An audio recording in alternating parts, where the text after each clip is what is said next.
getting shaky. That's quite annoying.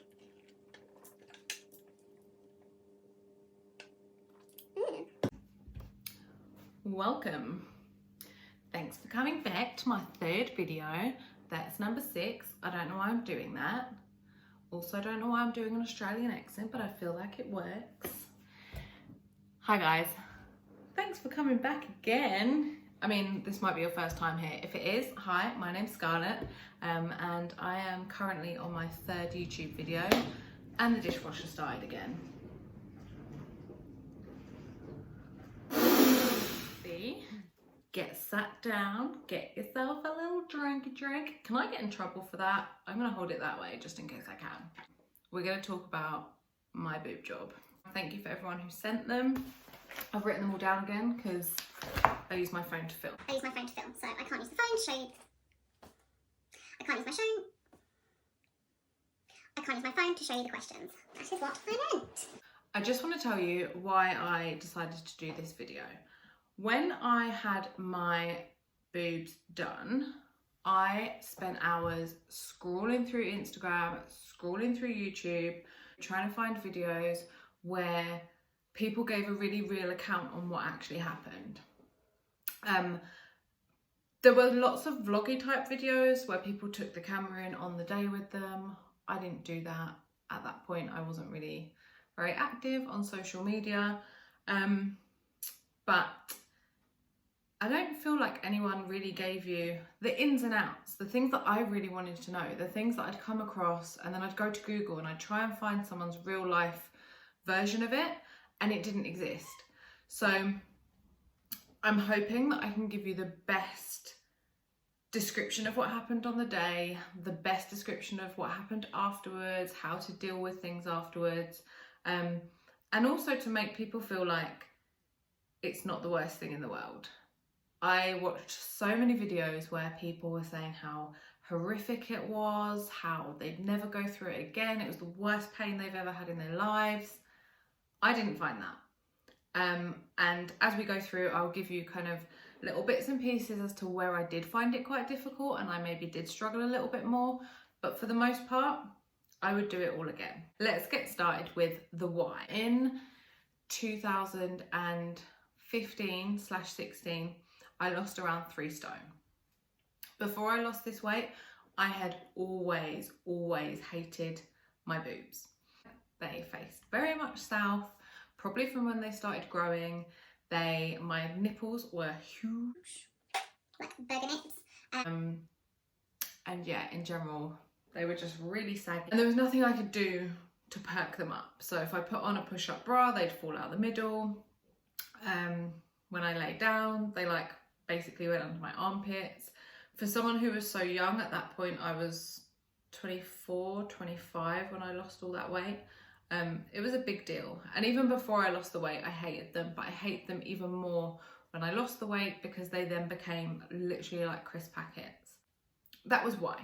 My mum had always kind of said she didn't really understand why I hated them so much. She wasn't really, not that she wasn't supportive of the fact that I wanted to have them done, but I'd never said it seriously. I'd never been like, okay, this is something I really want to do. I'd always kind of joked about it and I'd always said oh, I'd love to have a boob job. But I'd never really seriously had the conversation with her. So I took my bra off and I walked into the kitchen and I threw my bra in the washing basket. And she turned around and she went, oh my God, they have got so bad. And that was it. We were on Google within 10 minutes looking for a surgeon. Once I made the decision that I was gonna have them done and I knew I had the support of my mum and I knew I had the funds with help from my mum as well, I spoke to my best friend who had had breast implants probably 4 years prior to that. She had gone to Katie Price's surgeon in Belgium. I immediately went to the website. I organised to have a consultation, which was all done via email. Now this part, probably to some people, they're like, whoa, you had a consultation via email. I could have waited and had a consultation on Harley Street with the surgeon, but that wouldn't have been for another 3 months. I booked a consultation online And I was asked to send emails, I was asked to send pictures, I was asked to send kind of what I would want as an end result. The biggest thing for me was the fact that it wasn't going to be a straightforward implant procedure. I didn't want my boobs bigger. I didn't want them to be like stuck on my chest. I wanted normal boobs, what I thought was normal. And at that point, what I had, to me, wasn't normal. And to everyone else who had seen them, wasn't normal. I sent off my email and I had a reply within 24 hours from the surgeon, which stated that I would require what was called a crescent lift. Now, a crescent lift, for those who don't know, is a lift that they do using your nipples. So your areola, not your actual nipple. So what they do is they cut around the areola and they pull the breast tissue up and then they sew it back up again. So obviously it now turned into the fact that I actually needed a reconstruction rather than just a bog standard simple boob job, which, to be honest, I'm so glad I had, because if they'd have just put implants in my skin, I would probably have like massive bazongas, which I didn't want. Once I received back the email, it included everything that I needed to know. So it had all of the reservation details of the hotels that I could book to stay in because I opted for an all-inclusive package. It had the details of my surgery date and the invoice that I would need to part pay now and then pay the rest later on. The whole process for me wasn't scary. I think I booked it in November or December, and I had a 3-month wait. So my surgery was booked for the end of February 2016. I did get quite a lot of judgment from people, particularly my best friend at the time, who, when I told her, told me that I was an idiot because I was going abroad to have the surgery. My response to that is, if you have looked up your surgeon, you have researched them properly, even better if you know somebody who has been there, then it's no different to going to a surgeon here, apart from the fact that you're abroad when you have the surgery done. I think people have this crazy idea that hospitals in foreign countries, like, they're not the same as they are here. They have to be. It's the same thing, just in another country. But when we got to Belgium, we were collected by a chauffeur, and he took us. I travelled by Eurostar, by the way, just to clarify. I did not fly. I wouldn't recommend flying. I wouldn't want to fly after that procedure, but you can fly. I think you have to wait 2 days after to fly. So we went into Belgium via the Eurostar and we were collected by a chauffeur at the train station. He drove us through Belgium. We didn't really get to see much. It was kind of like pick up, drop off. And he dropped us off at the most picturesque bed and breakfast you've ever seen in your life. This place was stunning. It had fields with deers out the back. I can find some pictures online of the bed and breakfast. I'll make sure that I insert them here. The whole place was gorgeous. The owners of the hotel were so friendly. It was a husband and wife. I had my surgery the next day. So I only stayed for 2 nights. I stayed the night before and the night after, and then we travelled back on the Eurostar, I think the next lunchtime. So it was a really, really quick visit. On the day of my surgery, we woke up super early. The chauffeur came and collected us and dropped us to the hospital. Now, the hospital was in the middle of a high street kind of thing, in a very small village. So it wasn't like a hustly bustly high street, but it was a very strange experience, because you're driving down this high street and you think, okay, you don't know where you're going. And then you pull up at this sort of grey building, kind of looks like a doctor's surgery from the outside. When you drive around the back, it's this gorgeous building. It's grey with big long windows and it just looks very clinical, I would say. So the chauffeur drops you off and you go inside, you pay your balance, and then you're taken to your room by one of the assistants. I cannot recommend the surgery that I used enough. So as I've mentioned, it was Katie Price's surgeon. His name's Dr. Frank Plovier. I think I'm saying that correctly. His assistants, everyone that worked there, was so kind. Like, I can't even begin to describe how comfortable I felt. So the reception area was gorgeous. They take you up to your room. You're given a dressing gown, slippers, which all have the name of the surgery on it. So obviously I kept those as a souvenir. The room, again, gorgeous. It was like a hotel room, and that's where you stayed for the rest of the day. I arrived at the surgery at about 8 o'clock in the morning, I think. And there is a lot of waiting around on the day because obviously there's other people having surgery. So the surgeon, Dr. Plovier, came in probably about 2 hours after I got there. Between arriving and that time, we'd already seen the anaesthetist. I'd already signed all my paperwork to say that I consented to the surgery. So it was just a case of waiting for the surgeon to come in, take some pictures, measure you up, draw all over you, and then sit again and wait for the surgery. So this is the point for me where it all got a little bit daunting. As I said before, I was consulted via email and they had told me that I would be okay to have a crescent lift. I was convinced I would need a full lift. I knew it. I just knew that my breast tissue is too heavy to lift and pin up. When he came in the room, he said, "Pop your gown off." I took the gown off and I knew instantly when I saw his face that he thought I needed a full lift. So he did a bit of oof. And he's not the most friendly man. He's lovely, but he's just very straightforward. There's no warmth to him. He is just very straightforward. So he looked at me and he said, "I think you need a full lift." And I looked at my mum across the room and I thought, oh my God, how much is this gonna cost? So for a full lift, it did take the price up quite substantially by an extra £1,000. My mum was my knight in shining armour on that day because she went and sorted it all out for me. She said, "Don't stress, let him do what he needs to do. I'll go and sort this out." So she went downstairs with the nurse and sorted out all the payment and stuff, which obviously if you didn't know that and you didn't have any more money with you, I don't know what you would have done, but I was very lucky that I had my mum there. So anyway, what happens next is he draws all over you. So he draws arrows galore, he draws lines, he writes numbers, and then he takes some pictures so that you've got before pictures.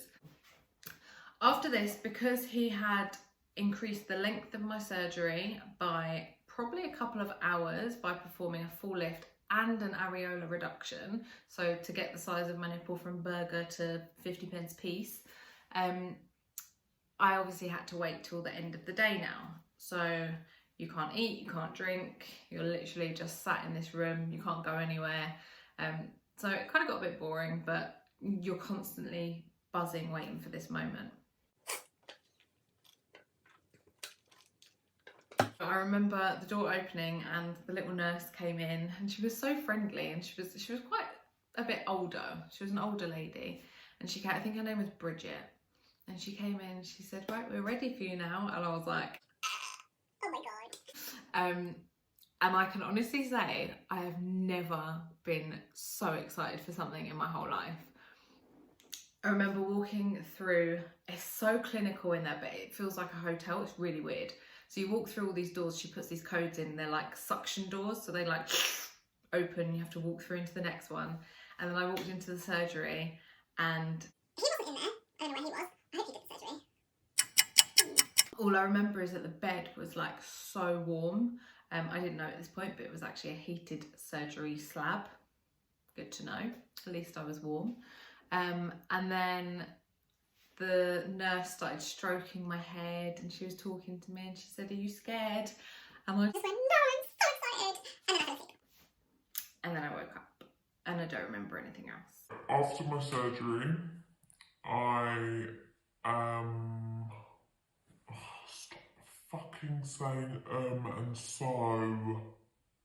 After my surgery, I definitely felt groggy. I think that goes without saying. You're pumped full of drugs, you've got lots of antibiotics, and the anaesthetic and all of that sort of stuff. So I stayed in the hospital for a couple of hours, and then the chauffeur comes to pick you up and he takes you back to the B&B again. My surgery, all in all, I think lasted around 5 hours. So it is quite a long time, and my mum was understandably so worried and sat there going out of her mind. The next 24 hours were probably the hardest out of the whole recovery period, which takes around 3 weeks. When I arrived back in the UK, the Eurostar itself wasn't bad because I took a pillow with me. I don't remember if I said that or not. I took a pillow with me so that I'd have something to lean on the way back, or to kind of prop underneath them. Little did I realise you didn't need anything propped underneath them. They were stuck. They were literally here. So there was no reason to have anything propped or keeping anything up. When we landed back in the UK, they'd radioed through from Belgium to St Pancras to tell them that I would need a wheelchair. Thanks, Mum.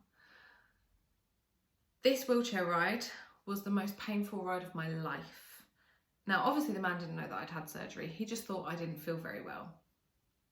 We wheeled all the way through. The wheeling was fine. There was no problem inside the train station. It was when we got to the car park. So my stepdad came to pick us up, and he was guiding us towards the car park. Then he guided us towards the car, and there was a curb. Obviously my eyes were closed because I was petrified of the fact that this was going to hurt. And he turned the wheelchair and he plonked me down the curb. And I genuinely thought I was going to die. That was probably the most painful part of the whole experience. After that, it really just feels like someone sat on your chest. You can't use your arms, you can't use your chest muscles, so you don't realise how much you use those muscles for. Everything from lifting things up, tying your hair up, standing, even going from a seated position to a standing position, you're using your chest muscles. So for the first 5 days, things are very difficult. I would lay awake at night in my upright position, and I'd have to call my mum to come and take me for a wee, because you couldn't push yourself from a kind of semi-laying position to an upright position without using your chest muscles. And again, I wouldn't say it was pain. It was more like you had an elephant sat on your chest, and everything was so tight and so sensitive that yeah, it wasn't fun. But again, I would do it again. So it's not to say that it was too difficult, it was too much. But then I know people that have had it done and they're like, absolutely not, I would never do it again. It was the most horrific pain that I've ever had in my life. It was worse than childbirth. I don't know that, but I don't think it was. I was off work for 3 weeks. I didn't drive for 2 weeks. And generally, the first 5 days were probably the worst out of all of them, but they weren't horrific. The next morning, we woke up and I was very, very, very stiff, because you have to sleep sat upright for, I think it's 5 days, which is not comfortable, as you can imagine. So I was very stiff, and I decided to try to go to the toilet on my own, and I collapsed. So that's not recommended, don't do that. Obviously you're not supposed to do things on your own, so one of the questions I was asked was, could you do the whole process on your own in terms of going abroad? Now, you can, and people do, and I know there's lots of countries where you'd have to stay in for a lot longer, and procedures that you'd have to stay in for a lot longer as well. But personally, I wouldn't have been able to do it without my mum. I needed my mum there. After the surgery, he told me that he managed to get 525cc in each side after the reduction, after the lift. So after everything, it was the best size to suit my body shape. He said, because I'm a curvy girl, there is no point in going really small because they'll be lost. And if you go too big, obviously they're just going to make you look bigger. But I think that for now, they're the perfect size. Sometimes I wish I'd have gone a little bit smaller, but we can always do that one day. I went behind the muscle, which is part of the reason that the recovery is slightly more sore. When you go in front of the muscle, they don't actually tear the muscle away from the chest wall, whereas when you go behind the muscle, that's exactly what they do. They tear the muscle away from the rib cage, and then they insert the implant under the muscle, which sounds horrific, and it probably is horrific, but that's why it hurts a lot more than having it in front of the muscle. If you go in front of the muscle, you're more likely to get that stuck on look, whereas behind the muscle, they end up dropping and fluffing and looking really natural. Dropping and fluffing was something that I came across so much and I had no idea what it meant. And again, it annoyed me that every time I went on YouTube channel to try and find out what it meant, nobody really spoke about what these things actually mean. So dropping and fluffing, when you first have your implants, they literally sit up here. So mine were 2 fingers under my collarbone. So my collarbone's here and the implants literally sat here and here. Whereas obviously now they're a lot further down. I think they're about here now. Dropping and fluffing means that they'll slowly start to drop in your skin and they'll start to look more natural. And the fluffing is when the implant is very compacted when it's first put in, but obviously as you start to move around a bit more, you start to sleep on them, you start to kind of, I guess, they move more in your chest and they become more fluffy. So the silicone inside expands slightly and it gives you that more fluffed out look, so that they don't just look like 2 stuck on implants. In terms of breastfeeding, he did say to me that that's kind of, will it happen, won't it happen? You don't know. The reason for that is because they actually cut into the milk ducts and they have to fuse back together on their own. Just like when you have, I guess, a C-section and your muscles split, they have to seize back together on their own. And it's the same with the milk ducts. So that's kind of dependent on how well they've healed on the inside, which obviously no one will ever be able to say. One of the most common questions was there any complications? And I would say that yes, there was. It wasn't anything major, but obviously I want to make you aware of absolutely everything that happened. When I returned to the UK, after about 7 days, I went and I had the plasters removed. So I was quite lucky. A lot of people get really bandaged up. I literally had a plaster over my nipple and then plasters along the bottom where they'd made the incisions. They tell you to go to your local GP to get everything removed and to get your dressings changed.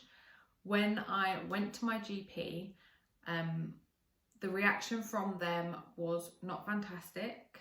They kind of, the receptionist especially, sort of when I said that I'd been abroad to go and have surgery, which obviously doesn't make you feel very comfortable. When I went in and saw the nurse though, she was absolutely fine. If anything, I think she was intrigued.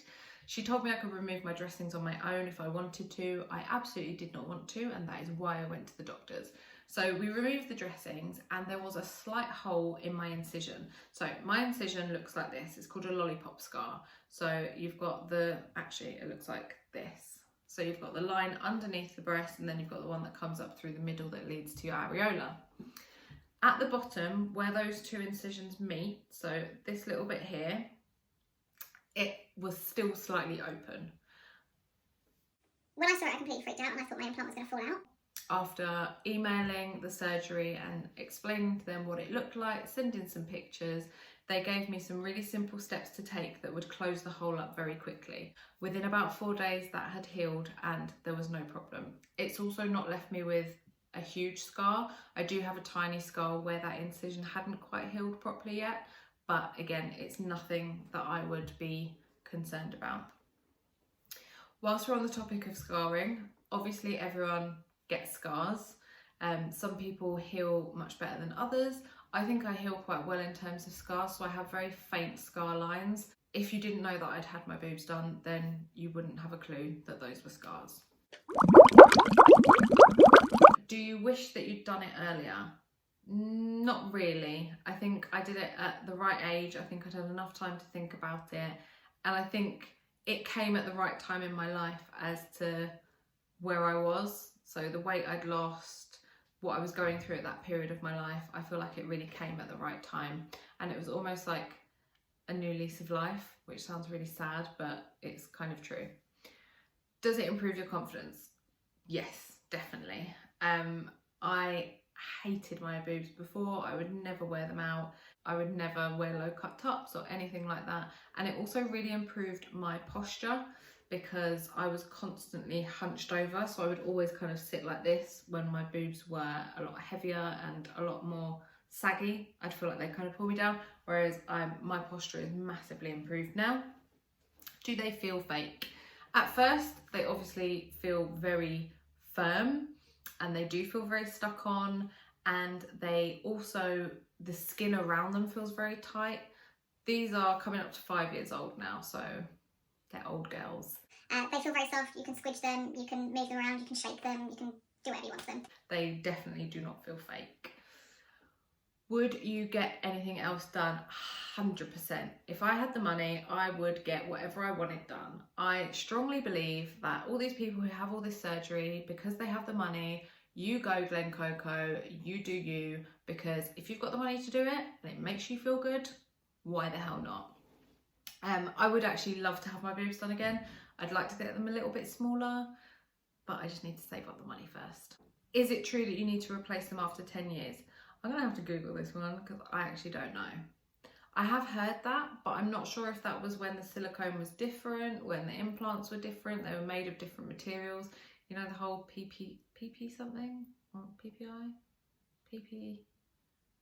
I don't know. There was a substance that they used inside breast implants which meant that they had to be changed a lot more regularly. I don't think I need to change mine, but I am going to look into it because if I do, then we're halfway there and I need to start thinking about saving for it. Anyway guys, I think I've covered everything. If I haven't and you have more questions, pop them in the comments below. If there's anything else that you want to know, anything that I haven't covered off, anything that you're thinking that you thought I wouldn't answer, but now you're thinking that I might answer, stick it in the comments below and I will get back to you. Thank you so much for watching my third video. I will hopefully be back on Sunday with another one. If you liked it, give it a thumbs up, hit the subscribe button, and I'll see you back soon.